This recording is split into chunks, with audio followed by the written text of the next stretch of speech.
Bonjour, nous sommes le vendredi 1er février, c'est la Minute Actu. 8 millions de personnes sont aujourd'hui confrontées à des difficultés de logement et la situation s'avère critique pour 3,6 millions de personnes mal logées ou sans abri. Selon le dernier rapport de la Fondation Abbé Pierre, 113 000 expulsions ont été ordonnées par la justice en 2011, un record.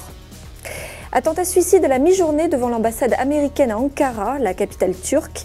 L'explosion a fait 2 morts, un agent turc de sécurité et le kamikaze. Cette déflagration intervient alors que les États-Unis, l'Allemagne et les Pays-Bas viennent de déployer sur le territoire turc des batteries de missiles destinées à le protéger d'éventuelles attaques syriennes.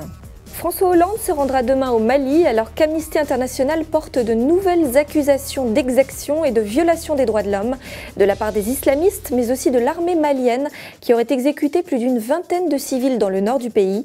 Des accusations sensibles au moment où le pouvoir malien va devoir renouer le dialogue avec les populations du nord, y compris avec le fameux MNLA, un mouvement d'indépendantistes touaregs armés. 2 explosions dramatiques à signaler, la première manifestement due au gaz, survenue hier dans une tour à Mexico, faisant au moins 25 victimes. La seconde, c'est celle d'un camion chargé de pétards et de feux d'artifice qui a explosé ce matin dans le centre de la Chine, causant l'effondrement d'un pont autoroutier. Pour finir, toujours en Chine, les images spectaculaires des ravages de la pollution, devenue la priorité numéro 1. Depuis mi-janvier, Shanghai est recouverte d'un nuage permanent de particules toxiques. À Pékin, la pollution se mêle à un brouillard très dense tombé sur la Chine du Nord. À lundi pour une nouvelle Minute Actu.